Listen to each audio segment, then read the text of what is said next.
Paz e graça para você ligado na Rede Internacional de Televisão.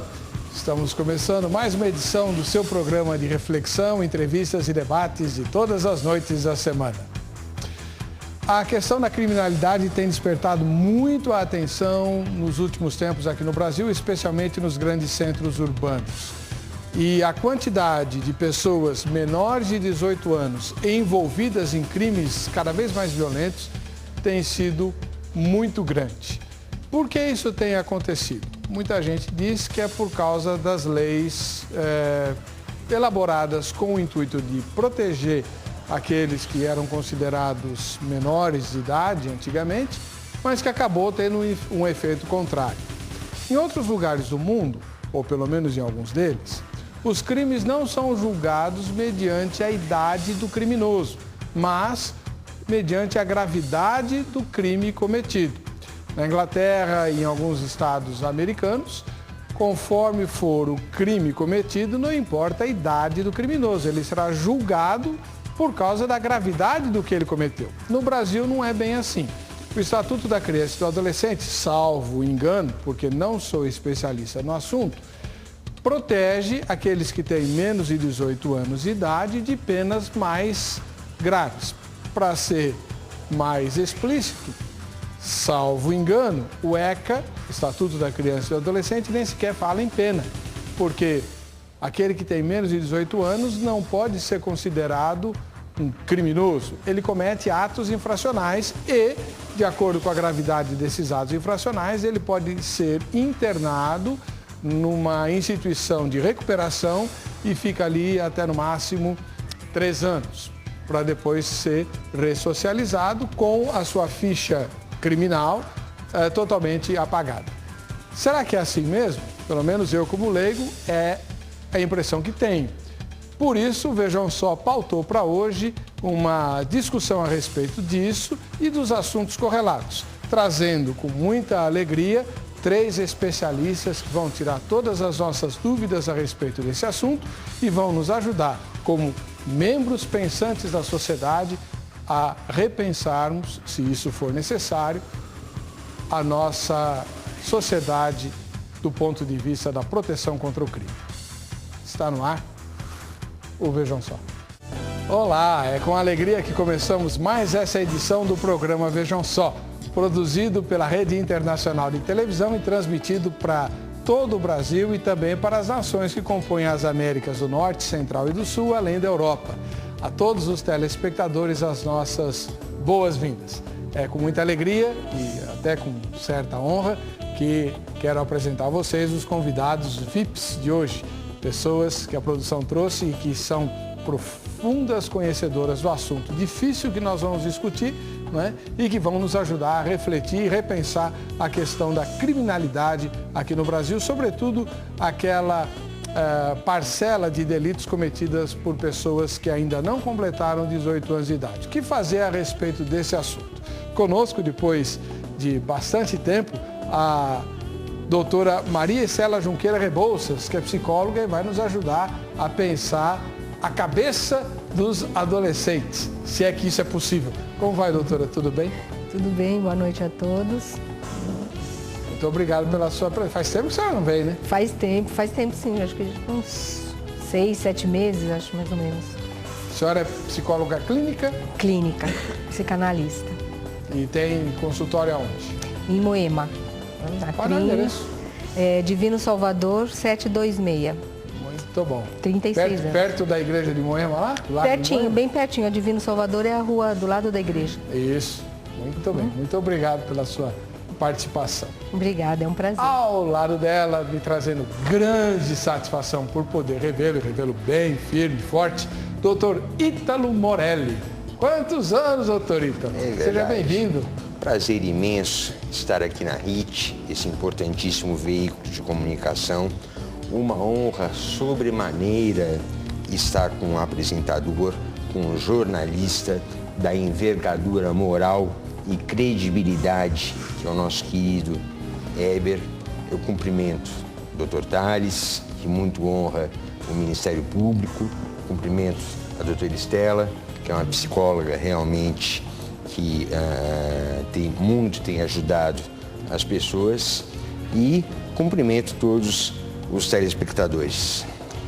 Muita alegria a gente recebe o doutor Ítalo, juiz criminal, né, que nos ajudou muito.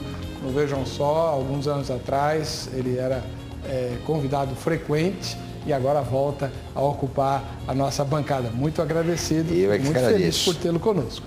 Assim como tenho muito prazer em receber mais uma vez o doutor Thales César de Oliveira, promotor da Vara da Infância e Juventude. Tem um trabalho terrivelmente difícil sobre suas costas, mas abriu espaço na agenda para nos atender mais uma vez. Seja bem-vindo, doutor Thales. Tudo bem? Tudo bem, agradeço. Obrigado pelo convite e com satisfação retorno a esse programa.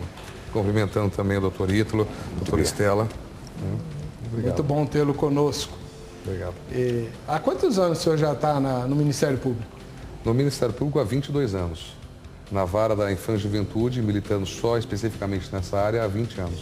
20 anos? 20 anos.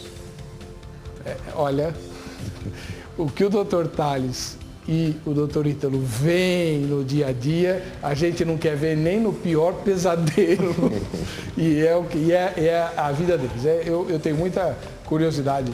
Aliás, como jornalista, o dia que vocês quiserem escrever suas memórias ou alguma biografia, me convidem que eu quero participar, tá? Dar meus pitacos lá. Vamos ver a matéria de abertura que apresenta o tema que nós vamos discutir hoje. Já a gente volta no Vejam Só.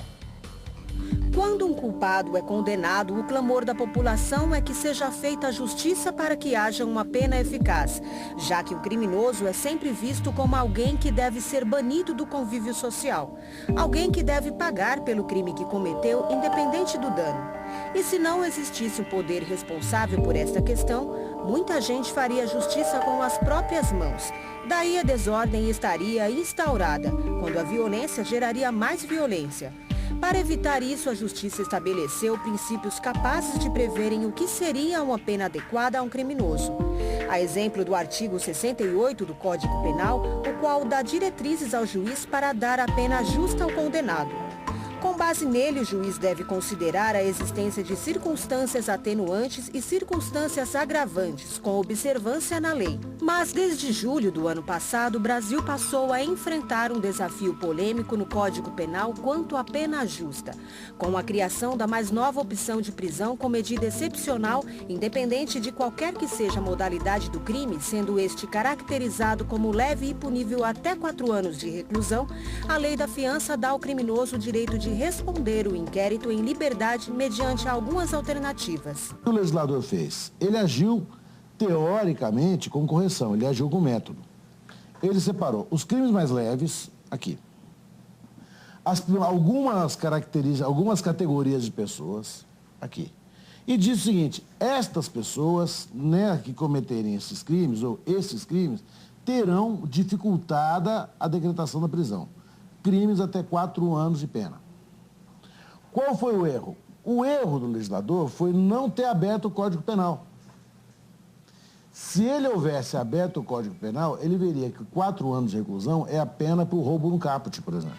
Ou seja, é a modalidade do crime. Refere-se ao grau de reprovabilidade da conduta do criminoso examinada no momento da fixação da pena base. Mas diante algumas polêmicas da própria lei, o Vejam Só discute. Como de fato deve ser determinada a pena justa ao criminoso? Esse é o tema que nós vamos discutir hoje. Eu quero aproveitar esse momento para agradecer ao doutor Roberto Tardelli, colega do doutor Thales, pela concessão dessa entrevista, né? E o doutor Thales vai ter que depois explicar para nós, em miúdos, o que é isso tudo. Esse é só um detalhe do tema que nós vamos discutir hoje. A questão que está em pauta é a seguinte: como deveria ser a pena justa para o determinado crime, levando em conta a gravidade do crime ou a idade do criminoso. Porque, como depois meus convidados vão explicar, me parece a legislação vigente no Brasil faz uma distinção muito grande entre aquele que é maior de idade e aquele que ainda não atingiu os 18 anos. E isso interfere diretamente na consequência do seu delito, né? Então, sem perder mais tempo, vamos passar diretamente para os convidados, que eu tenho certeza que é isso que você quer ouvir, não a mim, né? Mas os especialistas de plantão. Começar com o doutor Thales César de Oliveira, para dar continuidade à palavra do doutor Tardelli. Explica para nós melhor o que é tudo isso, doutor, e a sua opinião depois, assim, o senhor vai poder aprofundá-la no próximo bloco. Bom, já respondendo assim de início a questão da pena justa, né? Eu acredito que a pena justa ela deve, na verdade, levar em consideração esses 3 fatores: a idade da pessoa, a gravidade do crime e a grau de consciência desta pessoa, né? Quer dizer, o que nós não podemos admitir é que simplesmente se queira estabelecer um único parâmetro, por exemplo, a gravidade do ato, tá certo? Ou então só um outro parâmetro, só a idade. Né? Quer dizer, eu acho que, na verdade, o ideal seria que nós tivéssemos um mecanismo que nós pudéssemos estabelecer uma pena que se adequasse efetivamente àquele indivíduo, ao grau de consciência daquele indivíduo, ao tipo de ato que ele praticou, né? E só também com relação ao que o meu querido colega e também amigo de 20 anos, o Tardelli, nosso professor, eterno professor, falou, e é verdade, o nosso legislador colocou lá uma água divisória no Código Penal, 4 anos. Tá? Só que 4 anos é uma pena muito alta.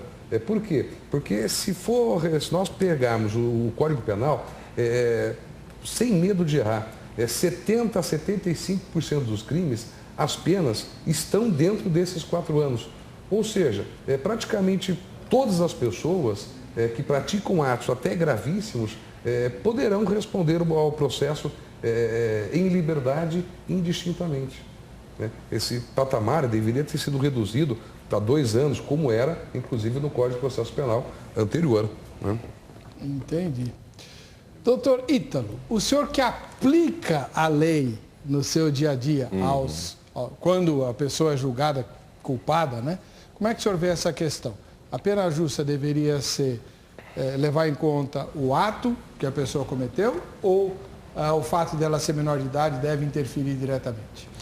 Em primeiro lugar, a pena ela deve ser correspondente à gravidade do crime. E desde logo é um discurso que eu defendo há tempos, nós precisamos urgentemente de penas mais severas, penas que correspondam à gravidade do crime, penas que possam efetivamente proteger a sociedade laboriosa, pacata e ordeira, para que nós não estejamos vivenciando essa criminalidade nunca antes vista que nós estamos vendo hoje. Né? Com relação ao caso específico, a idade. Com todo respeito ao Dr. Thales, que muito honra o Ministério Público, um dos próceres do Ministério Público,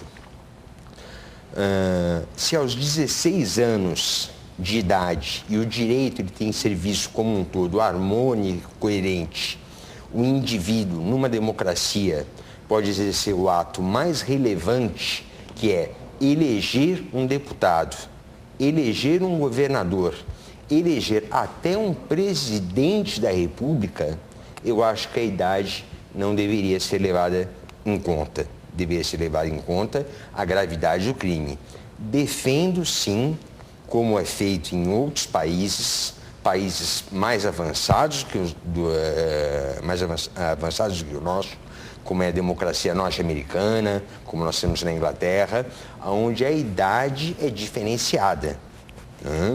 Então, nós não podemos permitir que aos 16 anos de idade, 17 anos de idade, um latagão cometa um crime gravíssimo, como eu já vi, um estupro, onde após o estupro ele lançou querosene no corpo da criança, porque era uma criança, e matou a criança, sendo que a consequência, é bom que a população saiba, a consequência é medida de segurança, não é pena, com reavaliação semestral, e o máximo é 3 anos.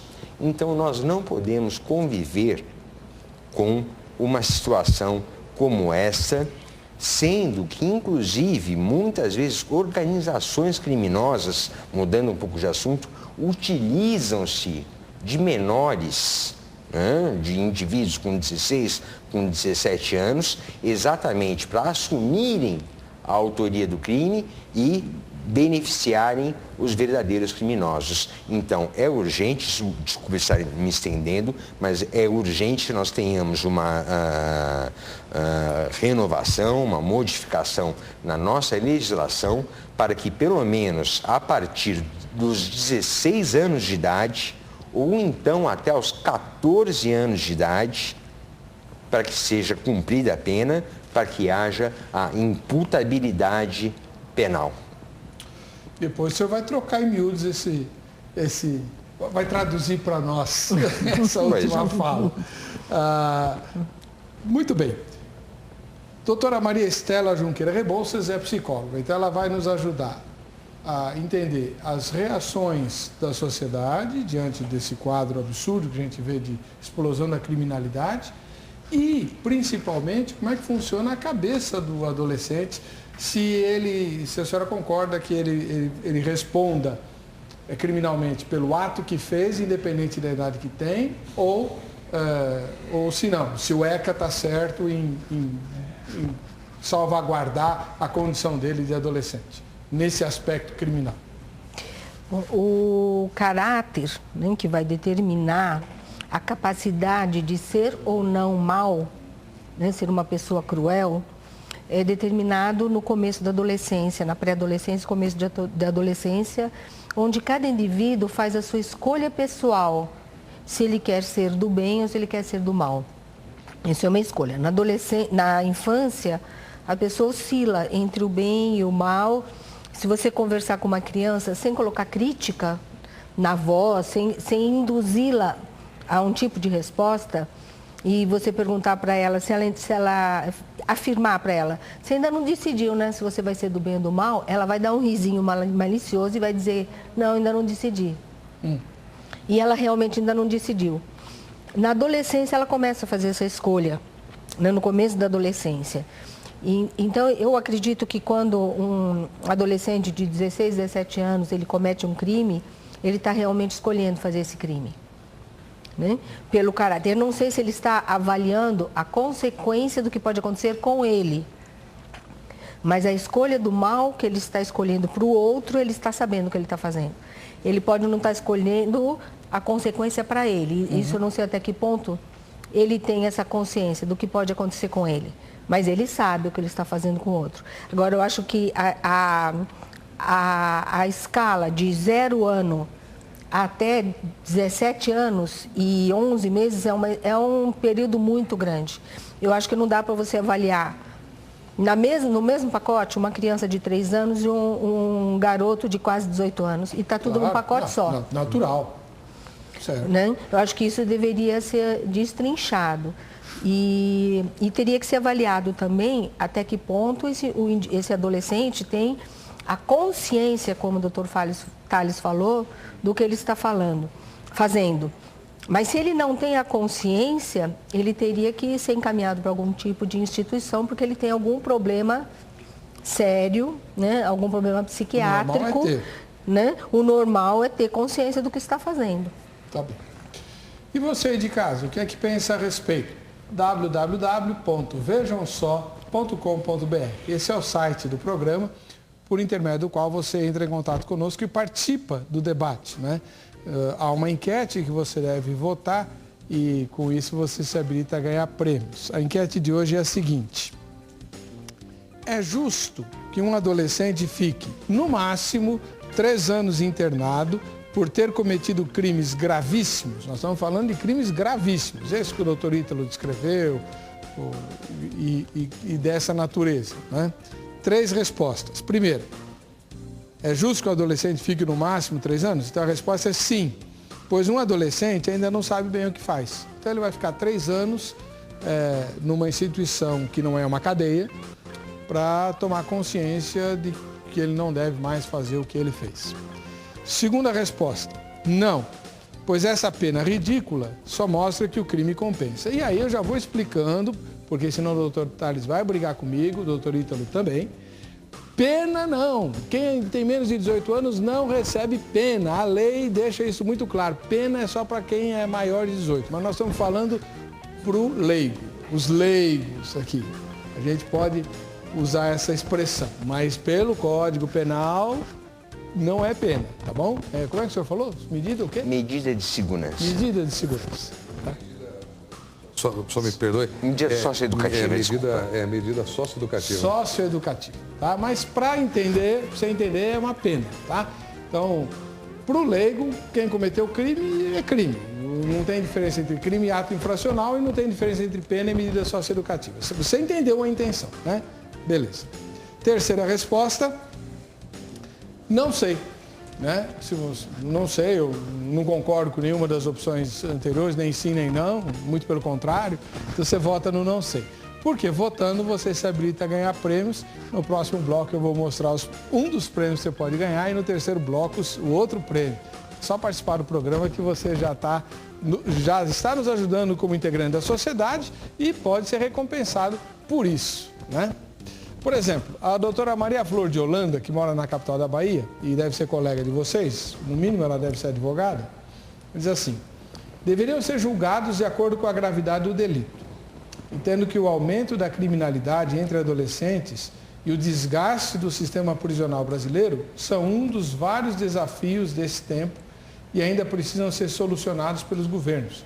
Avanços no sentido de humanizar a política prisional em vários aspectos já estão sendo feitos, como o uso das tornozeleiras eletrônicas, que permitem ao preso retornar aos laços sociais, significando também economia para os cofres públicos e estaduais. Alivia também o sistema prisional, que hoje está superlotado. São políticas de governo, mas que não devem substituir investimentos do setor, que precisa ser a todo tempo monitorado e reavaliado. Bom, já que a doutora Maria Flor falou das tornozeleiras, elas são uma realidade ou isso ainda é meio que uma lenda no Brasil, doutor Ítalo? Está sendo implantado aos poucos, né? Mas o Estado realmente ele não tem condições, não apenas com relação a tornozeleiras, mas com relação a inúmeros outros dispositivos, de fazer com que as medidas possam ser efetivamente cumpridas. Então, não é bem ainda uma solução. Alguns entendem que seja uma solução, esse acompanhamento através, né, de tornozeleiras, talvez seja algo positivo, algo bom, né, em algumas situações. Mas o Estado ele tem que investir nisso. Para viabilizar. E o Estado deixa de investir muitas vezes em coisas que são tão ou mais importantes. Nós precisamos de mais policiais nas ruas, nós precisamos de policiais mais bem equipados, nós precisamos de tantas outras coisas para que nós possamos efetivamente combater a criminalidade. O Eliezer Moreira, ele mora em Carapicuíba, que é o município da Grande São Paulo. Olhando friamente para a pergunta, acredito que o crime deve ser analisado pela sua natureza. Perdão. Não faz sentido deixar que um ladrão de supermercado que roubou para comer, não que isso não seja crime, né? Mas inocentar um menor que assassina alguém com requintes de crueldade e colocá-lo na rua para cometer os mesmos crimes e que complete a maioridade para ser preso, sinceramente não faz sentido algum. A justiça brasileira, além de ser cega, em sua balança desregulada. O doutor Tales, me ajuda aqui. Com certeza, nesses 20 e tantos anos de ministério do senhor, né, o senhor já se deparou com a seguinte situação. Alguém com 17 anos e 10 meses de idade que comete mata alguém.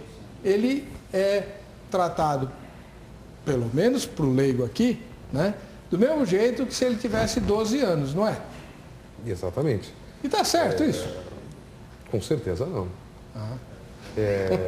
Eu, na minha primeira fala, até para o doutor Ítalo, quando falou com muita propriedade, pediu desculpas do meu posicionamento.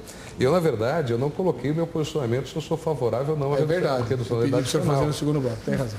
Porque eu disse, a pena justa, ela, na minha concepção, ela tem que levar em conta a natureza e também a idade. Sob pena da gente colocar na cadeia um menino de 4, 5, 6 anos. Tá? Um recorte na idade precisa ser feito. Na minha concepção, e aí eu concordo com o doutor Ítalo e defendo isto há 10, 15 anos, inclusive com artigos escritos, eu defendo a redução pessoalmente para 14 anos de idade. Para manter a minha coerência com a minha promotoria, com os meus demais colegas de promotoria, nós defendemos a redução para 16 anos de idade. Tá? E a redução para 16 anos de idade, nós defendemos por uma questão até estatística. Como eu disse, eu trabalho nessa área da infância há 20 anos. E nós percebemos o quê? Fazendo um gráfico de quando o adolescente ingressa para a criminalidade violenta, nós percebemos o quê? Que a partir dos 16 anos é que o adolescente ele começa a ingressar na criminalidade violenta. Quer dizer, 12, 13, 14, 15, às vezes até pratica um ato grave, com requintes de crueldade, mas é uma exceção. E eu não posso me pautar pela exceção. Claro.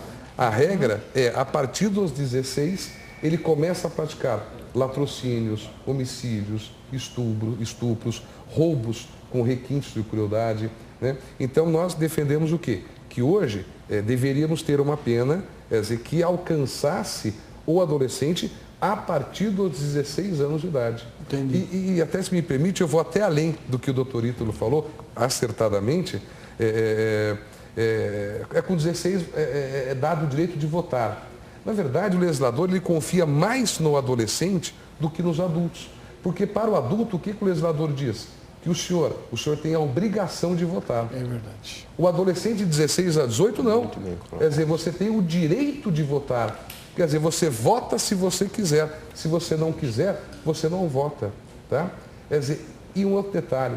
Se nós formos perguntar para o próprio jovem de 16, 17 anos de idade, ele próprio vai querer que a idade penal seja rebaixada para 16 anos. Por quê? Porque ele sabe que a partir daí, ele também terá, não só as obrigações, mas ele terá direitos também com essa redução da idade penal.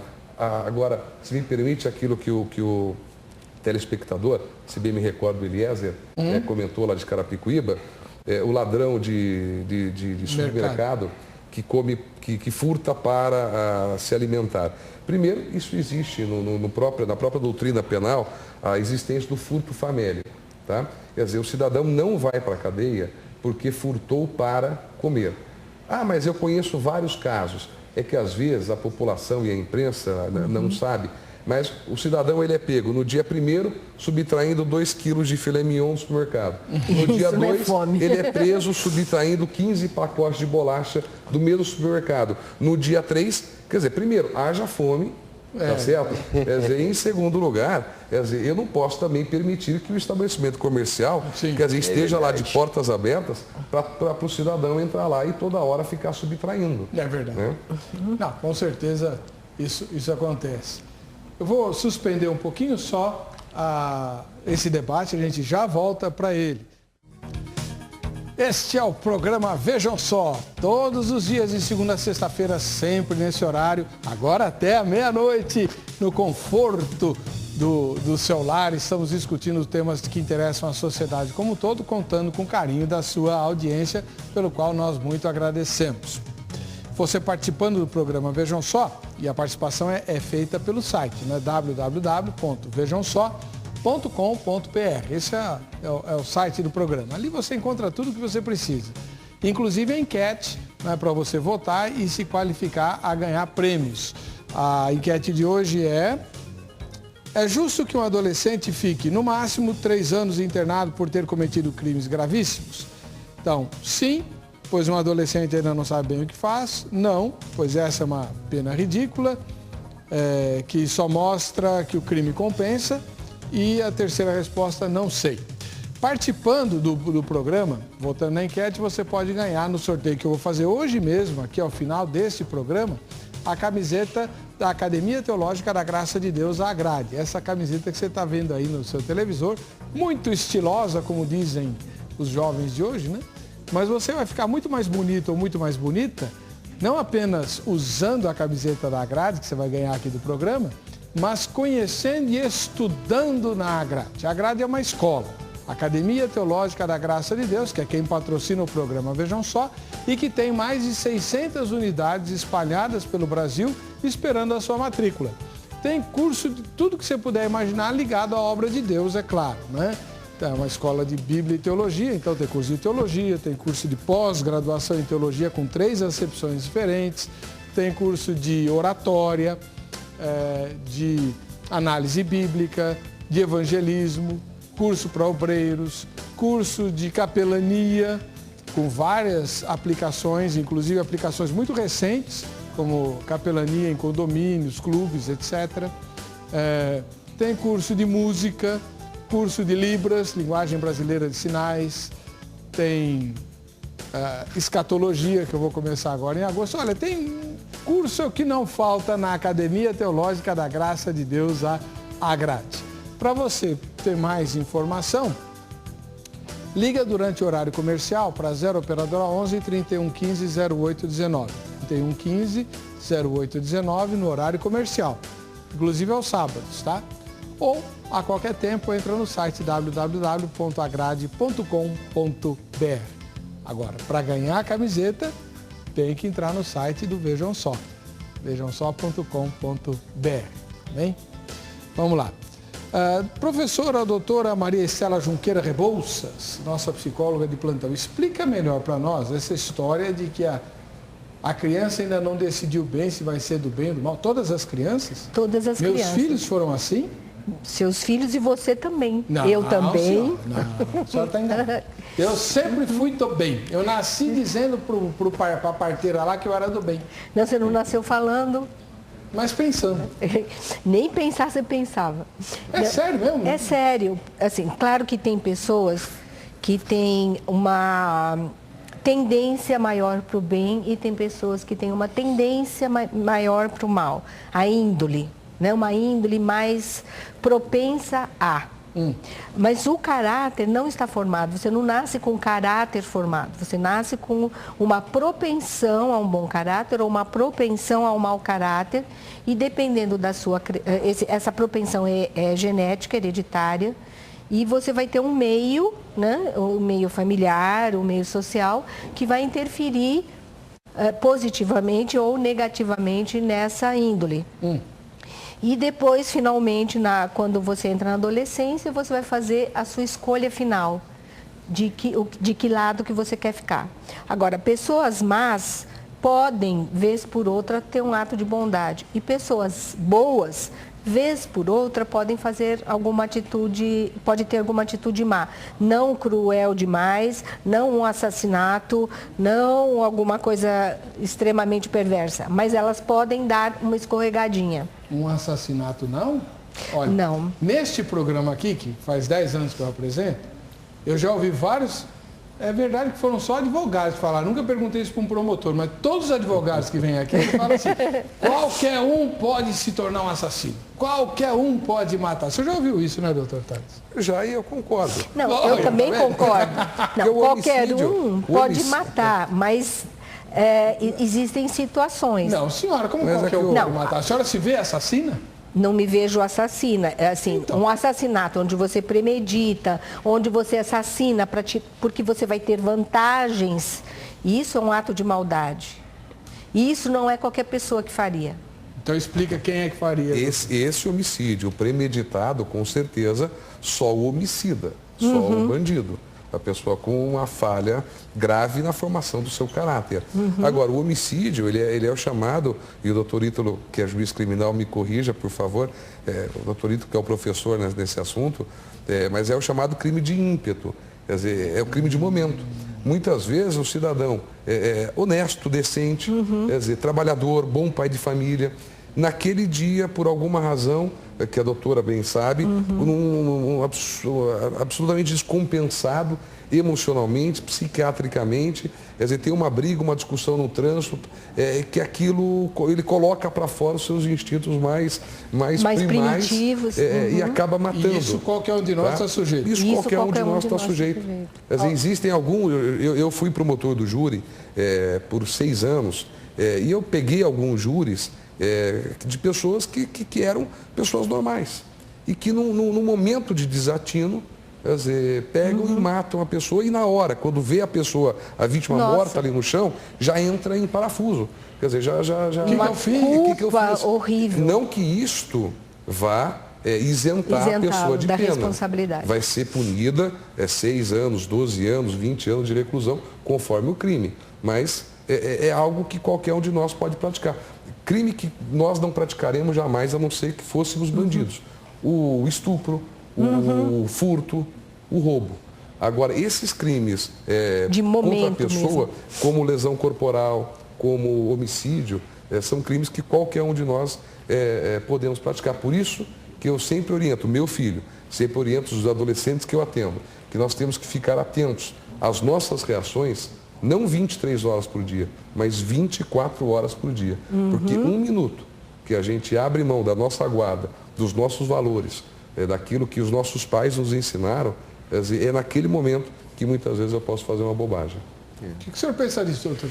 Eu complementaria, concordo plenamente com o doutor Tales, complementaria ainda a legítima defesa, não é mesmo? Sim, também pode ser praticado o homicídio em legítima defesa, até pode-se argumentar que houve um excesso de legítima defesa, né?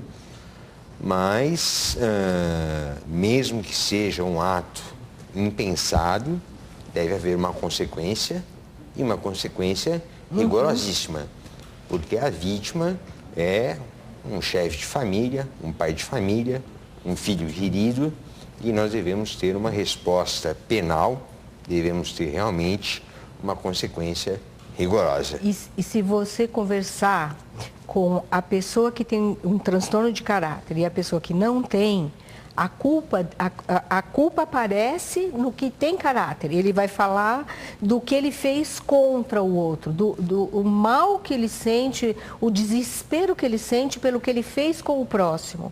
Já o outro que não tem caráter, ele vai falar do que ele fez com ele mesmo. Olha o que aconteceu comigo. Se eu não tivesse feito aquilo, eu não estava na prisão, eu não tinha perdido isso, eu não tinha perdido aquilo. Em nenhum momento ele tem consideração pelo outro. A colocação é completamente diferente. O que define a formação do caráter?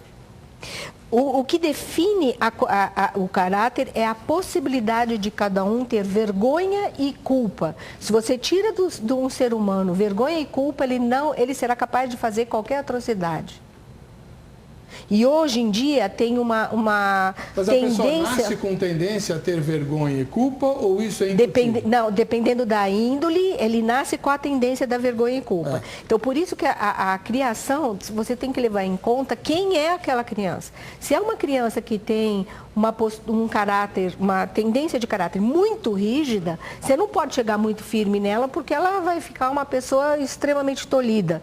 Mas se é uma pessoa muito indulgente consigo mesmo, né? Se é uma criança com a postura muito flácida, você tem que chegar junto, porque a tendência dela vai ser ela dissolver o caráter. Agora, qual é o problema de hoje em dia? Hoje em dia, os pais acham que eles têm que tirar toda e qualquer culpa e vergonha da criança. Então, mas não tem problema, mas você não fez por mal, né, querido? Quem inventou foram os seus colegas, eu me lembro muito bem, que eles falavam que reprimir a criança, eles usavam um termo... Não, isso foi uma escola americana.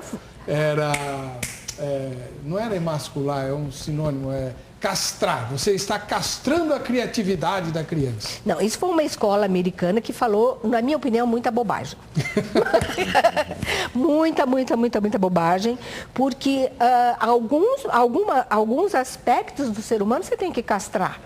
Deixa o ser humano crescer livre e solto, você vai ver que coisa horrorosa que nós... Eu falo que nós somos a prova viva de que Deus existe. Porque só Deus para nos aturar. que nós somos seres insuportáveis, capazes de... Isso é uma psicóloga que está falando, hein? Capazes de Imagina atrocidades, de coisas horríveis, impensáveis. Cada vez que eu ligo a televisão, eu vejo um ser humano superando a maldade do ser humano anterior. Se você não castrar, um pouquinho, não pôr limite, não tornear o ser humano, vira um animal, não faz o que o ser humano faz. O doutor Ítalo lida com coisas que verdadeiros monstros fizeram, né? Exatamente. Exatamente. Como é que o senhor se defende emocionalmente dessas coisas, doutor? Com muita dificuldade, meu caro Muita Weber. terapia, Porque antidepressivo. eu sou Muita reza, obrigado a aplicar a lei. Eu não concordo com a lei. Acho a lei muito branda, mas eu sou obrigado a aplicar a lei. Por exemplo, eu já atuei em vara de execução criminal. Então, eu não concordo com a saída temporária, ou seja, para que os telespectadores entendam, seja o dia de visita das mães, etc. Mas eu sou obrigado a aplicar isso. Eu não concordo, não sei qual a opinião do Dr. Tales a esse respeito, e a opinião do Dr. Tales eu respeitaria muito, eu não concordo com a progressão de pena. Ou seja, do regime fechado para o regime semiaberto, mas eu sou obrigado a aplicar a lei.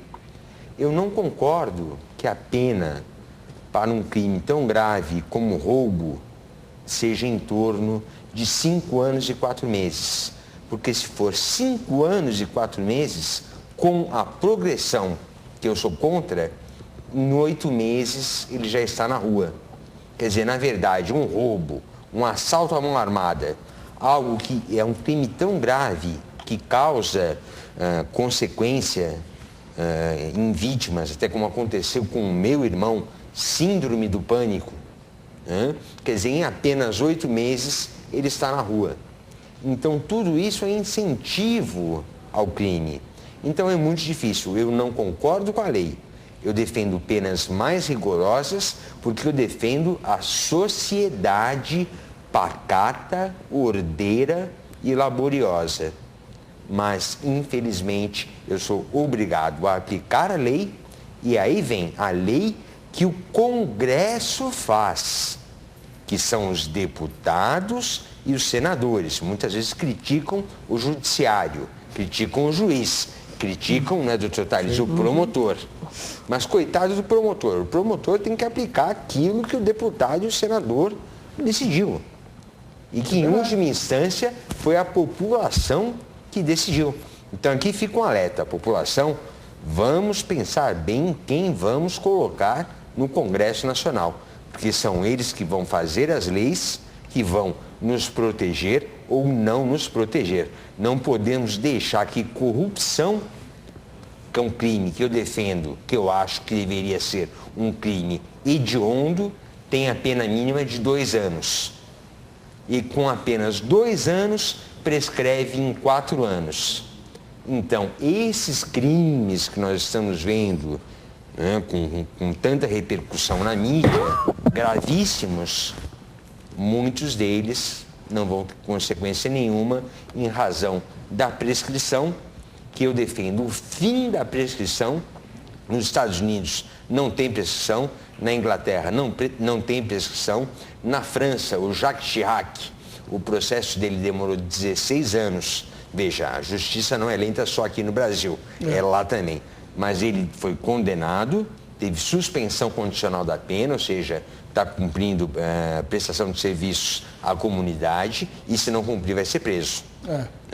Então, aí fica um tema também, o fim da prescrição, para um outro programa, ótimo, quem maravilha. Sabe. Mas eu queria dar a palavra para o doutor Tales para ele responder ao doutor Ítalo sobre essas questões que o doutor Ítalo não concorda. O senhor como é que vê como também integrante do Judiciário? Veja, aqui foram colocadas por ambos fatos, coisas extremamente importantes para o meu dia a dia até. Né? Primeiro, com relação ao que disse a doutora Estela, a questão do limite. Né? a questão do caráter, a formação do caráter. É uma coisa que eu pessoalmente acredito, quer dizer, o homem ele é fruto do meio em que ele está mergulhado. Né? Quer dizer, um adolescente, a gente consegue explicar o adolescente hoje, quer dizer, quando você estuda todo o histórico de vida desse menino, para daí você entender o porquê que ele chegou ao ponto que chegou. Né? Nada que acontece é de graça. Aliás, uma coisa que eu falo, e isso é muito bom que fique de alerta aos pais, às mães que estão nos vendo, nos ouvindo. Eu sempre uso uma expressão com eles quando estou atendendo um adolescente. Ninguém adormece honesto e amanhece bandido. Quer dizer, não é um processo que se dá da noite para o dia. É um processo que vem se dando ao longo de meses, anos, e que os pais, porventura, por alguma razão, não conseguiram detectar. Né? E esta omissão do pai, da mãe, esse passar na cabeça, faz com que a criança nasça sem limite, cresça sem limite. E daí, quando vira adolescente, acha que pode fazer aquilo que bem quiser. E se me permite também, com relação ao que o Dr. Ítalo falou, também comungo na integralidade do que o Dr. Ítalo disse. Eu, inclusive, escrevi um artigo há um tempo atrás sobre a impunidade. Porque existem duas formas de impunidade. A impunidade legal e a impunidade judicial como um todo. Né? O que é impunidade judicial? É a má aplicação do direito. Seja pelo delegado, pelo promotor, pelo juiz, pelo advogado, quer dizer, por todos os operadores do sistema de justiça. Essa impunidade existe? Lógico que existe. Delegado, promotor, juiz, advogado, somos todos nós seres humanos. E como seres humanos que temos que julgar, que temos que analisar o que vamos fazer, o promotor vai decidir se processa ou não processa, o juiz vai decidir se condena ou não condena. Quer dizer, nós nos cercamos de provas, mas muitas vezes erramos também nas nossas avaliações. Mas a grande impunidade que existe no Brasil, e esta é a impunidade que nós podemos resolver, é a impunidade legal, é a má feitura da lei, o ordenamento, o instrumentário jurídico que os nossos congressistas dão aos promotores e juízes, muitas vezes é um instrumentário absolutamente ineficaz para que nós possamos fazer aquilo que se espera de nós, que é a justiça. Mas eu queria que o senhor esclarecesse um aspecto da sua última fala, que o senhor fala assim, não, inclusive em cima também do que a doutora Maria Estela mencionou, o homem é fruto do meio e tal. Então, muitas vezes a gente fica com a seguinte impressão: o adolescente infrator é egresso de uma família de infratores, né? Pessoas de baixa renda, que não tiveram escolaridade, que não têm outra chance de subir na vida e que têm um acesso muito facilitado ao crime. A realidade não é bem essa, né, doutor Tarso? Tem muito filhinho de papai fazendo barbaridade por aí, não tem? Sim, tem, mas veja, eu não disse... Não, eu sei, por isso que eu queria ressaltar esse lado. Eu não falei a questão social, porque assim, porque veja, aí não entra a questão social, entra o descaso familiar. E aqui eu vou cometer uma indiscrição, mas tenho certeza que o senhor não levará a mal. Pouco antes de começar o programa, comentávamos sobre um shopping aqui de São Paulo. Sim, é verdade. E foi feito um comentário. Foi. Eu que fiz. Foi feito um comentário. Eu já fiz aqui no programa. Exatamente. Que o senhor nunca viu tanta babá por metro quadrado naquele shopping. Não que a babá não seja uma boa educadora, lógico que é. Tá certo? A babá que cuidou do meu filho é uma ótima moça, que foi um auxílio na educação minha e da minha esposa para com o meu filho. Mas tem muita gente de classe média alta, de classe alta, que delega a educação do filho à babá. Só que muitas vezes ela não sabe quem é a babá, qual a origem daquela babá, qual a formação ética, moral, social daquela babá. Quer dizer, o que aquela babá está ensinando para o filho, por exemplo. Verdade. E o filho, ele não quer saber da babá. O filho quer saber do exemplo do pai, do exemplo da mãe. Né? Então nós temos sim vários adolescentes de classe média, classe alta, que entram para o mundo da criminalidade. Tá? Mas também tem uma história por trás. Uma história de omissão, uma história de descaso, uma história de falta de amor. E amor, Pode parecer uma filosofia barata, mas eu pelo menos acredito nisso. Amor e carinho independe de classe social. E amor é limite também. Sim. Só amar sem responsabilidade é muito fácil. Né? Você diz não. Quem ama, como é que é? Quem ama, educa. Quem ama, educa. E como é que é o nome dele? Isamitiba, né?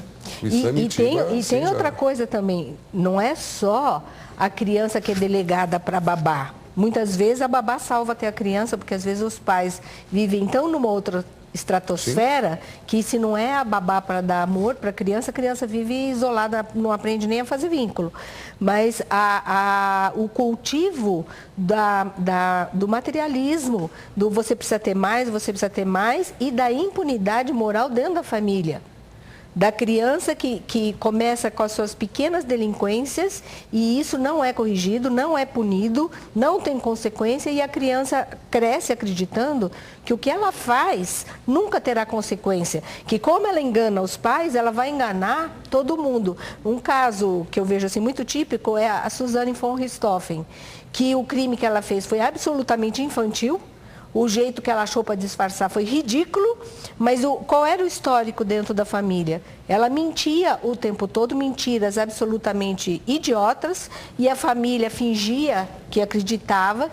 Assim, a família não queria que o menino tivesse uma moto. Ela compra com a mesada, quer dizer, imagina a mesada de uma adolescente que ela compra uma moto para o irmão. E aí, como ela comprou a moto, o menino fica com a moto. Quer dizer, cadê pai e mãe aí? E aí ela acredita que o mundo lá fora ela vai enganar da mesma forma. Agora, mudando um pouquinho o assunto, doutor Ítalo, como é que o senhor está vendo, o senhor que é um dos principais interessados no assunto, esse projeto de reforma do Código Penal que está sendo cozido lá em Brasília? Nós temos alguns pontos positivos, alguns aspectos positivos, alguns aspectos negativos. Um aspecto positivo, até que nós conversávamos um pouco antes, seria a criminalização, né? Tornar crime para o funcionário público que não comprovasse a origem da sua renda, ou seja, não é possível que um determinado policial ou um juiz tenha um patrimônio de 50 milhões, 100 milhões, quer dizer, ele tem que comprovar a origem dessa renda. Isso é algo positivo. Agora, algo negativo, não podemos colocar uma pena de 4 anos para quem abandona um cachorro na rua, né? Sendo que o abandono de incapaz é de 1 a 3 anos. Peraí, essa eu não sabia. Como é que é o negócio? O abandono de incapaz do ser humano é de 1 a 3 anos. Né? Agora, para o cachorro, a pena seria mais alta. Mas eu acho Você deve estar enganado, doutor. Não é possível isso. Doutor Não, o senhor está dizendo para mim que o nosso Código Penal diz que se eu abandonar meu filho na rua, eu tenho pena de até 2, 3 anos. É de 1 a 3 anos. De 1 a 3 anos. Mas se eu abandonar o meu cachorro, o projeto o que eles querem diz colocar. Que é 4 anos. É o que eles querem colocar. Né? Mas não é possível isso, não. É verdade? É verdade. Como pode ser verdade um negócio desse? É verdade. Porque, infelizmente, mas é aquilo que eu dizia, é a chamada impunidade legal. Quer dizer, infelizmente, o legislador que está lá, ele muitas vezes, me parece, e aqui não vai em tom de ofensa, mas é um tom de crítica construtiva, tá, ao legislador. Ele precisaria ler o Código Penal e não apenas ficar preocupado com aquilo que vai lhe render mais benefícios eleitoreiros ao término do seu mandato. Porque ele comete algumas, por exemplo, na época da CPI, eu vi ali alguns deputados e senadores indignados e bradavam em altos brados, dizendo que é um absurdo que você não queira dizer a verdade, que você fique se omitindo. Eu queria que alguém que estivesse ali sendo acusado na CPI tivesse a coragem, tivesse a coragem, algum réu da CPI, tivesse a coragem de dizer, mas senador, eu estou me valendo do direito que o senhor me deu. Foi o senhor que escreveu a Constituição, foi o senhor que me deu o direito de, sendo acusado, de não ter a obrigação de responder às indagações. Então e agora o temos... senhor está bravo com isso? Quer dizer, então, eles criam direito, mas eles não têm a menor ideia, sinceramente, do que eles estão lá fazendo. Como o doutor Tales disse, nós temos realmente regras absurdas, né? Eu falei em prescrição. Então, nós temos o racismo, não que o racismo não seja um crime grave, né? Mas ele é imprescritível. Então, brincando, se eu falo que é um judeu pão duro, é um crime imprescritível, né? Negra do cabelo duro, que foi sucesso na marchinha de sucesso dos anos 40, hoje é um crime gravíssimo e imprescritível. Agora, um latrocínio prescreve, um estupro, e até uma grande uma apresentadora famosa, isso aí foi recentemente, a mídia noticiou, né, que ela passou por isso na infância e prescreveu. Então, nós temos que ter uma legislação que seja coerente. E eu realmente sofro muito como magistrado, tenho certeza que o doutor Tales, né, um excelente promotor, também sofre, porque nós somos obrigados a aplicar a lei. Então não adianta reclamar. Muitas vezes reclama do promotor ou reclama do juiz. Não é. É a lei. Rapidinho, doutor. O senhor tocou num assunto que de vez em quando eu abordo aqui, sempre como leigo, né? O juiz é obrigado a dar saída temporária para o preso? Sim. Mas desde que estejam presentes os requisitos. Então, mas por que ele tem é obrigado... preso que sai no Dia das Mães e ele não tem mãe? É uma boa questão, uma boa pergunta. Teve um até que ele saiu no Dia das Mães e ele estava preso porque ele tinha matado a mãe. Não. Sim! Hoje vocês combinaram de me tirar do sério. Ele tinha matado a mãe. E saiu no Dia das Mães. Doutorito. Pois é, nós temos, né? A saída no Natal, ou em outras datas também. Então, quer dizer, esse é um dado, dentre tantos outros, que mas eu não posso pro senhor, com concordar. Todos os dados, ou como é que é o negócio? Na prática, como é que é? Então, estando presentes os requisitos legais, é obrigado. É direito do preso isso? É um direito que ele tem, estando presentes os requisitos legais, como a progressão. Né? Ele está no regime semiaberto. Ele cumpriu apenas um sexto da pena, ele já vai para o regime aberto, que na prática é liberdade. Então, veja, a pena, ela tem o caráter ressocializante, que eu particularmente entendo seja utópico. Né? A ressocialização, ela vem do livre-arbítrio. Não, eu quero mudar de vida, eu encontrei a religião, eu não quero mais ser criminoso. Porque tem criminosos que são criminosos e não querem mudar de vida, são criminosos. Então a pena tem um caráter preventivo e o caráter intimidativo. Ou seja, a pena ela tem que ser rigorosa porque o indivíduo tem que ter em mente, se eu praticar um latrocínio, a consequência vai ser muito grave. E dentro do tema que nós estamos tratando hoje, aqui no Vejam Só, para o adolescente com 17 anos, ele sabe que se ele praticar um latrocínio, se ele matar um chefe de família, o máximo que vai acontecer com ele vai ser 3 anos. De internação. De internação com reavaliação semestral. Ou seja, ele pode até sair em 6 meses ou 1 ano. Então isso é o quê? É um incentivo à criminalidade. Se ele soubesse que a pena seria uma pena realmente rigorosa, ele não praticaria o crime. E aí até eu defendo algo que talvez seja tema para um outro programa, que é a pena de morte. Né?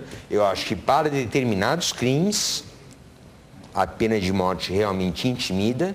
Então, o indivíduo, sabendo que a consequência será esta, ele não vai praticar este crime.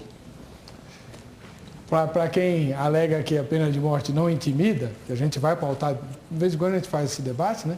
Eu lembro que todo mundo que é condenado à morte, quando chega perto da execução, apela para o perdão presidencial, etc. Então, como é que... Exatamente. E nós temos, Heber, em um determinado estado norte-americano, isso aconteceu, foi revogada a pena de morte. Então, os crimes que eram apenados com a pena de morte, o gráfico mostrou isso, subiram muito. Tanto que voltaram atrás, instituíram novamente a pena de morte. O que aconteceu com esses crimes? Diminuíram, reduziram.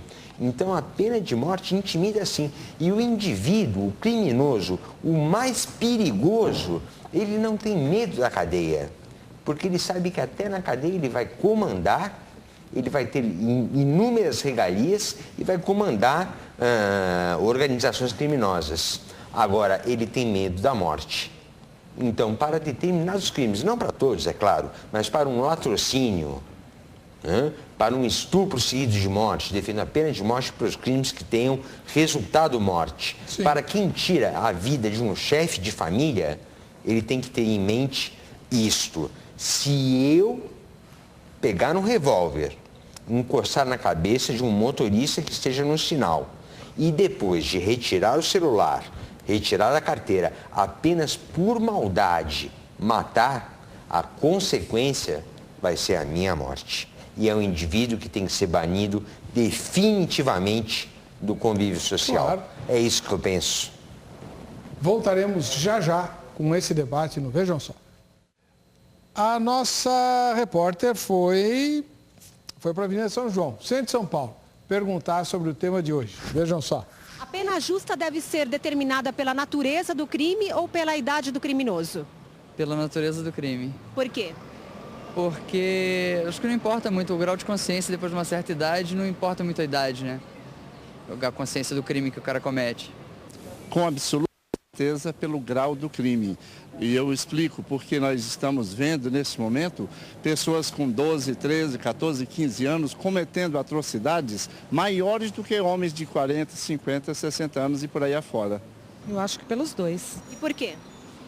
Porque tem gente que comete, né, crimes hediondos ali com 12, 13 anos, né? Então, acho que a pena tem que ser pelos dois, né? Pelo crime que ele cometeu, independente da idade. E por quê? Porque ele tem que pagar pelo que fez. Eu acho que tem que ser dada pela natureza do crime. E por quê? Porque hoje, no mundo inteiro é assim. A pessoa tem que ter responsabilidade e todo mundo já sabe o que está fazendo. Deixa eu avisar você aí, telespectador, um abraço ao Levi, que deu entrevista para a nossa repórter, né, Levi Araújo. Obrigado, viu? Mas você talvez esteja pensando, eles manipularam isso aí, editaram, tiraram todas as opiniões diferentes. Negativo, isso a gente não faz. E não faz por várias razões, entre elas porque também não dá tempo, tá? Se a gente quiser fazer um negócio bonitinho, não dá tempo. O que a gente ouviu foi isso aí que você viu, né? E isso enseja uma pergunta que eu já tinha registrado aqui nas minhas fichas, para fazer tanto para o doutor Tales quanto para o doutor Ítalo, né? Se a Constituição brasileira diz que todo poder emana do povo e em seu nome deve ser ou será exercido, eu não sei direito como está a redação lá, e o povo, por todas as amostras a gente faz, clama por uma legislação penal muito mais consistentemente repressiva, por que que a nossa legislação é tão a favor do transgressor? O ECA é um exemplo perfeito, na minha opinião. Doutor Tales. Eu comungo da sua indignação também. Se a vontade do povo brasileiro, né, é uma vontade de reduzir a idade penal, de se dar um tratamento mais rigoroso, né, eu acho que se vivemos numa democracia e numa visão minimalista, numa visão simplista, é bem verdade, mas democracia é a vontade do povo, né? É a vontade do povo que deve imperar. No Brasil, infelizmente, nós estamos reféns de uma minoria de 5% que detém o poderio econômico, o poderio da pseudo-intelectualidade brasileira e que acaba fazendo impor a sua própria vontade. E aí eu costumo, inclusive, dizer que hoje nós vivemos a ditadura da academia. Algumas décadas atrás, nós vivíamos uma ditadura militar. Hoje, vivemos uma ditadura semelhante. Só que é uma ditadura não pela arma, mas é uma ditadura pela ideia. Né? Hoje, se você não comunga da ideia da academia, aquela ideia do politicamente correto, mesmo que seja a ideia do povo, você muitas vezes é execrado, você muitas vezes é colocado de lado. Eu não vou aqui dizer qual universidade, por uma razão até de ética pessoal, mas eu fui tentar fazer um curso de mestrado numa universidade, só há algum tempo atrás, e a pessoa que eu fui procurar para ser a minha orientadora, mas qual seria o seu tema? Aí eu coloquei o meu tema, que era justamente a redução da idade penal. Daí ela disse, aqui você não vai defender essa tese. Olha, mas como não? Aqui não é uma academia, aqui não é onde se discute ideias. Não, mas aqui está fora da nossa linha de pensamento. Quer dizer, então, existe uma linha de pensamento oficial.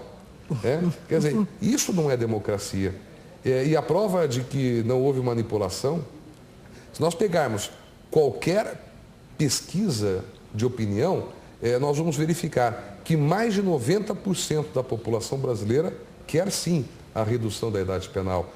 Apenas a discussão ela reside se reduziremos para 16 ou para 14 anos, mas que todo mundo entende que algo precisa ser feito, isto me parece muito evidente. Agora, só se me permitir, claro.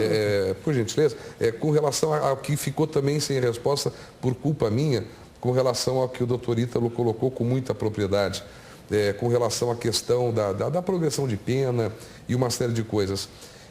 Eu defendo, às vezes, por paradoxal que possa ser, muitas vezes, nenhum aumento de pena. Eu acho que as penas que estão postas hoje, elas até que estão boas.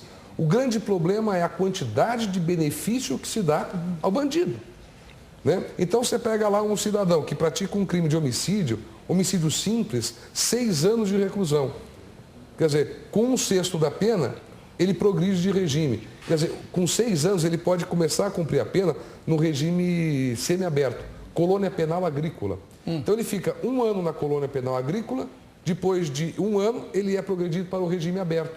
Então um homicídio simples hoje no Brasil, muitas vezes, redunda numa pena de 1 ano. E o que é um homicídio simples? É um homicídio que não tem aquelas chamadas qualificadoras, que não foi praticado por motivo torpe, por emboscada, que não foi planejado. Né? Quer dizer, esse seria o homicídio simples, que é a pena de 6 a 20. Se ele é primário, normalmente fica tem que ser doloso. No seu patamar doloso, fica no seu patamar mínimo.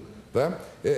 Eu acho que, na verdade... Você mata uma pessoa e a pena é 6 anos? Se não tiver nenhuma qualificadora, sim, 6 anos. A nossa vida, ela vale 6 anos. Agora, se ainda valer 6 anos de cadeia, tudo bem.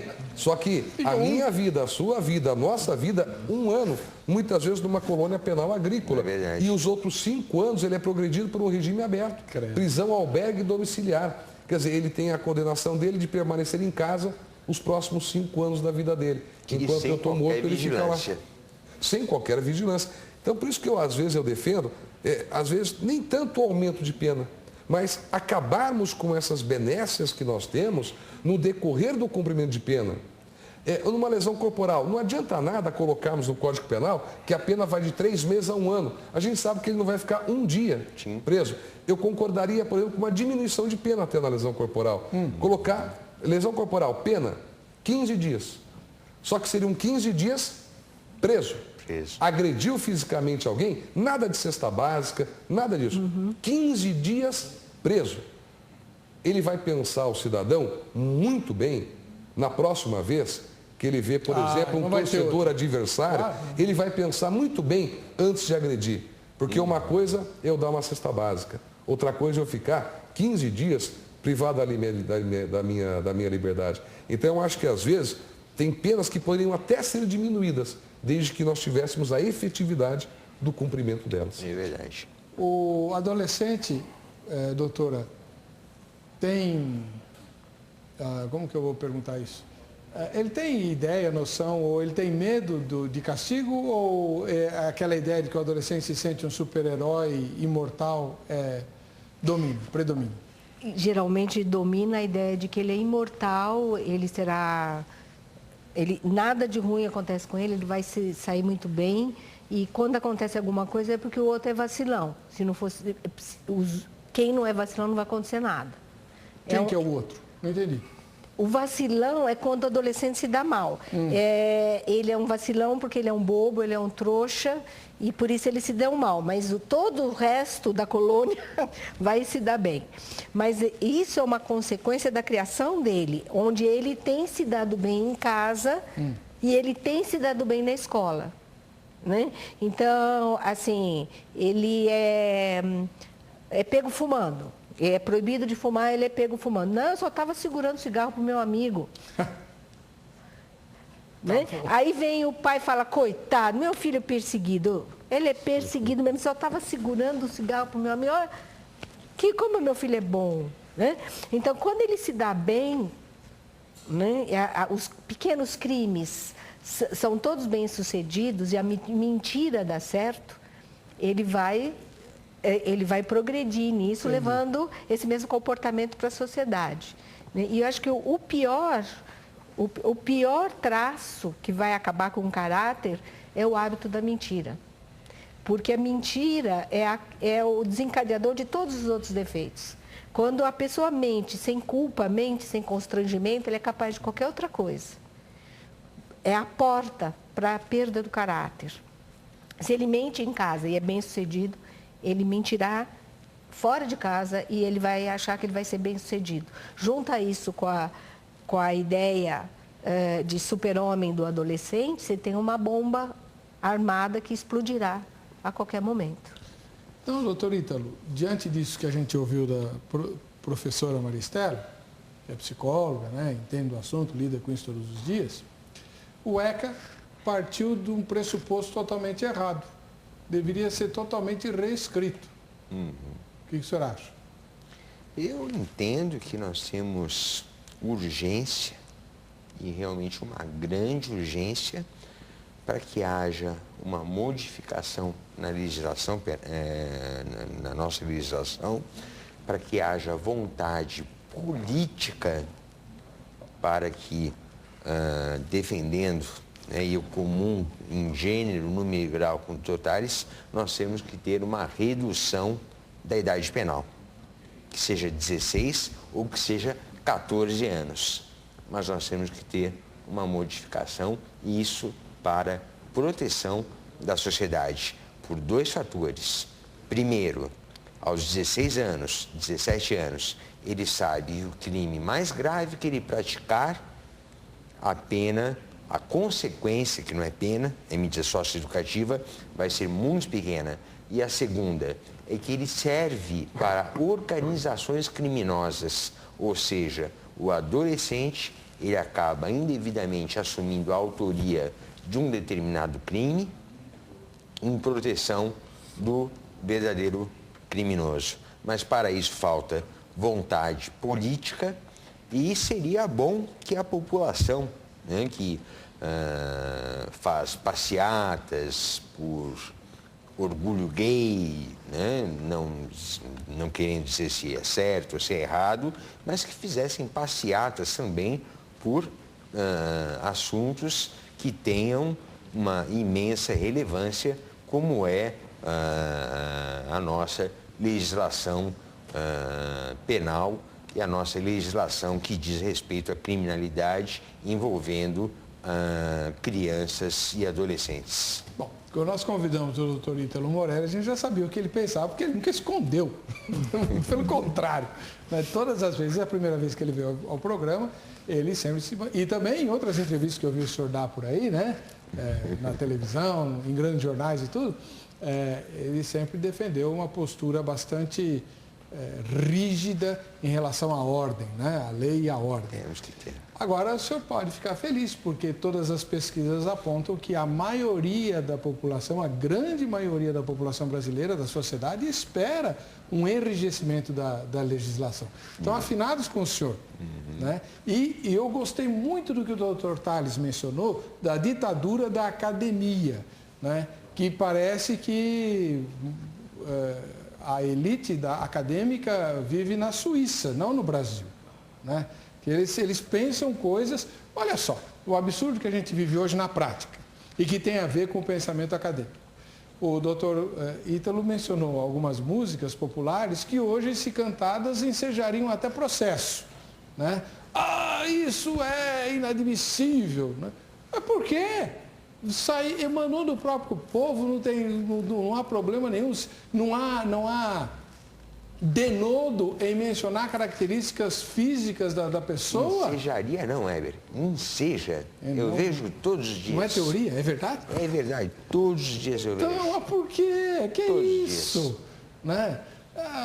Olha, tem coisas que não sei. É muito estranho, né? Esse politicamente correto precisa ser urgentemente revisto. Eu tenho uma colega aqui da organização, que é advogada, e ela costuma dizer o seguinte, né? Se alguém vestir uma camiseta escrito Black Power, poder negro, e sair à rua, capaz de ser aplaudido e um líder e tal. Agora, se eu sair com uma camiseta, o poder branco, eu vou ser preso como neonazista. Muito bem lembrado. Né? Sim. Ué! Não é a mesma coisa? É verdade. Então, é complicado esse tipo de postura. Vamos ver o que o telespectador está dizendo. A Beatriz Blunt, ela mora em Pato Branco, no Paraná. Milhões já estão pagando pena no Brasil. Eles ficam presos todas as noites dentro de casa. Ela mora em Pato Branco, olha o que ela está escrevendo. Ela não mora em São Paulo, nem ao lado da favela da Rocinha, no Rio de Janeiro. Ela mora em Pato Branco. Milhões ficam presos dentro de casa por causa do toque de recolher dos bandidos das favelas. E agora até de bairros mais nobres. Eles não conseguem comprar crédito ou todas as outras coisas que dependem de comprovação de endereço porque eles não têm conta de luz, de água ou telefone. Eles não podem fazer uma festa de aniversário em casa se os chefões não deixarem. E nesses lugares a situação ainda é melhor, porque onde existem só bandidinhos, toda a família é até estuprada, infectada e tem que ficar calada. Não há quem a defenda. Para essa gente, as velhas casas de repouso ou manicômios às vezes são melhores do que onde estão. Se as cadeias ficarem como os hospitais, muita gente vai querer viver lá, não acho?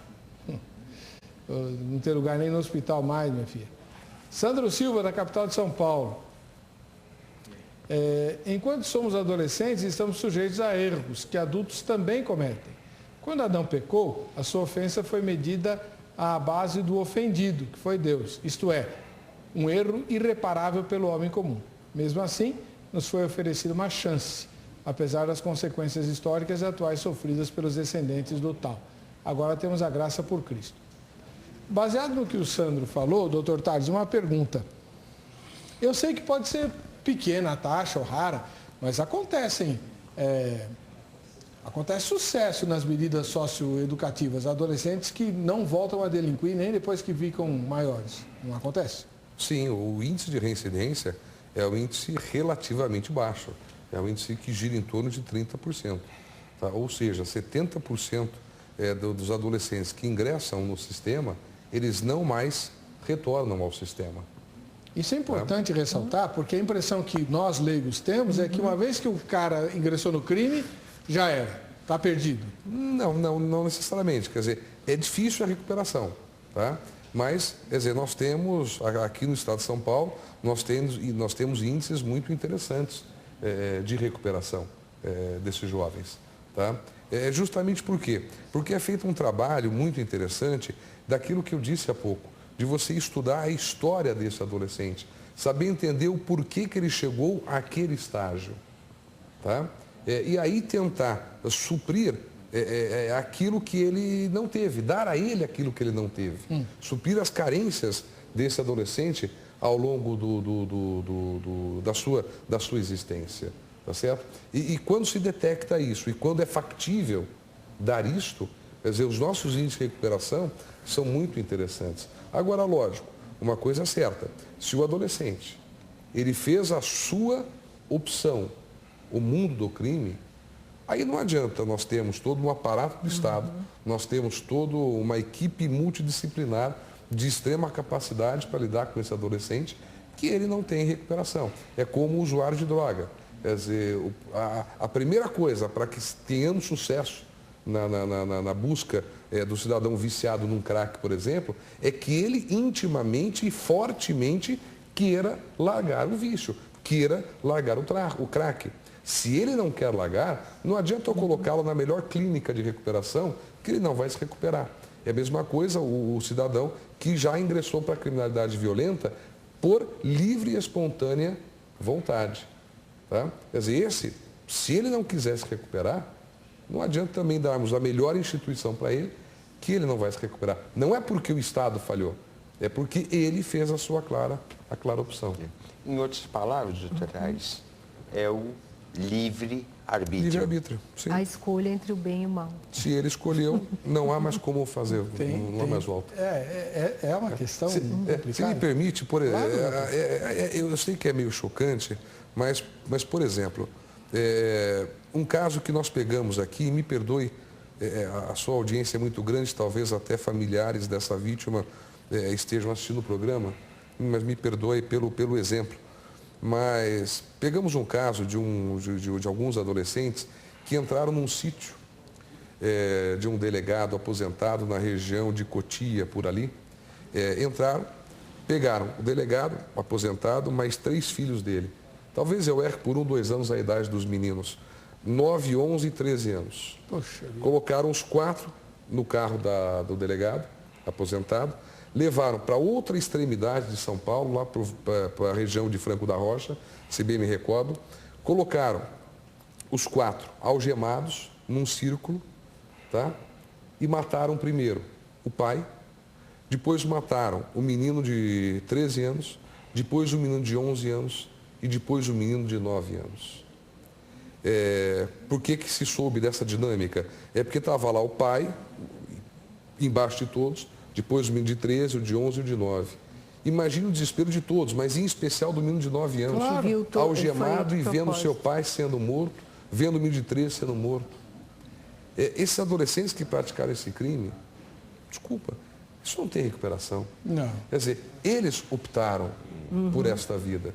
Eles optaram por essa situação. Pela crueldade. O caso Champinha, que nós trabalhamos aqui em São Paulo com ele, o caso Champinha, ele continua e diversos outros casos que nós temos, que nós podemos ilustrar, porque as pessoas falam, mas esse foi um caso.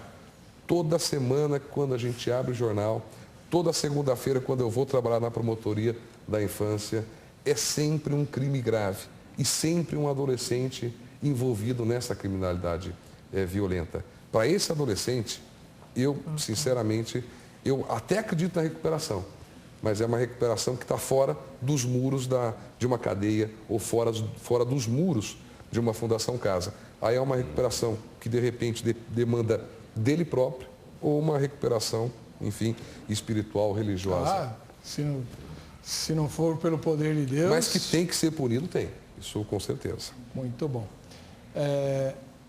Pastor Edson Gomes da Silva, ele mora em Mesquita, lá no Rio de Janeiro. Sou pai de 10 filhos, todos vivos, com exceção de um que for atropelado por um automóvel em Brasília. Tenho filhos como oficiais da Polícia Militar do Distrito Federal e da Marinha. A maioria de minhas filhas são professoras. Então a palavra se cumpriu na minha pessoa, porque sempre tive preocupação em preparar os filhos para o embate da vida. Então é administrar o tempo e não deixar o filhinho na rua o dia inteiro, às voltas com bolas de gude, pipas e peladas. Pelada aqui é jogo de futebol, tá? Enquanto os pais estão no seu emprego com os filhos entregues a uma babá ou a uma creche. A mãe é insubstituível na educação dos filhos e todos têm culpa no cartório. A senhora tem filhos, doutora? Tem. Quem os educa? Agora, graças a Deus, são todos bem maior de idade. Agora são os filhos que educam a doutora Esther. Já passei dessa fase faz tempo. Pastor, o mesmo pastor diz assim, aconteceu lá em Brasília, certo irmão tinha matado um indivíduo antes de ser crente em Jesus Cristo. Chegou o dia do julgamento e o advogado recomendou ao irmão que negasse perante o juiz ter cometido o crime. O irmão, doutor, eu agora sou crente, não posso mentir. O advogado, não, você não pode ser um réu confesso. Quando chegou a hora do julgamento, o juiz fez essa pergunta ao irmão. O senhor matou fulano e tal? O irmão, Sua Excelência, eu matei fulano no tempo de minha ignorância. mas se é hoje que sou convertido no Evangelho de nosso Senhor Jesus Cristo, jamais teria cometido esse crime. Meu irmão foi absolvido porque penitenciária visa recuperar o delinquente e devolver à sociedade. E o irmão já estava recuperado. Essa história, me perdoe, mas essa história... É para boi dormir, né? É uma lenda, né? Isso é uma lenda, é só um aspecto, digamos, educacional do arrependimento do ser humano. Porque a lei não possibilita isso, porque quem julga o homicídio doloso contra a vida é o tribunal do júri, conselho de sentença, 7 pessoas, 7 jurados. Não é o juiz. Não é o juiz. Verdade. Agora, existem pessoas que acabam indo para a prisão e, por uma série de circunstâncias, acabam encontrando o evangelho lá, né? Muitos. E se recuperam. E se recuperam mesmo. E se recuperam, se ressocializam. Sim. Isso é importantíssimo, o trabalho que se faz espiritual, religioso, dentro das penitenciárias, das casas de detenção, mesmo da Fundação Casa, é um trabalho muito importante, é um trabalho muito interessante e tira muito adolescente, especificamente no meu caso, promotor da infância, tira muito adolescente da rua. Que bom. O Tarcílio, de Bento Gonçalves, no Rio Grande do Sul. Até quando, senhoras e senhores, temos que suportar tais tormentos? Até quando, senhor? Quando os homens melhorarem, quando tiverem conhecimento de quando e de onde vieram, porque nasceram aqui nesse planeta, para onde vão após a morte, o que eles são, eis as perguntas. A Armínio Bertolini, de Chapecó, em Santa Catarina. Não podemos saber o que é uma pena justa. Dá para saber sim. Dá. Se o sistema prisional não fosse tão precário, muitos viveriam em melhores condições na prisão do que como trabalhadores ou necessitados. Hoje, para conseguirmos trabalhar, temos que abrir mão de muitas coisas, em especial a honestidade.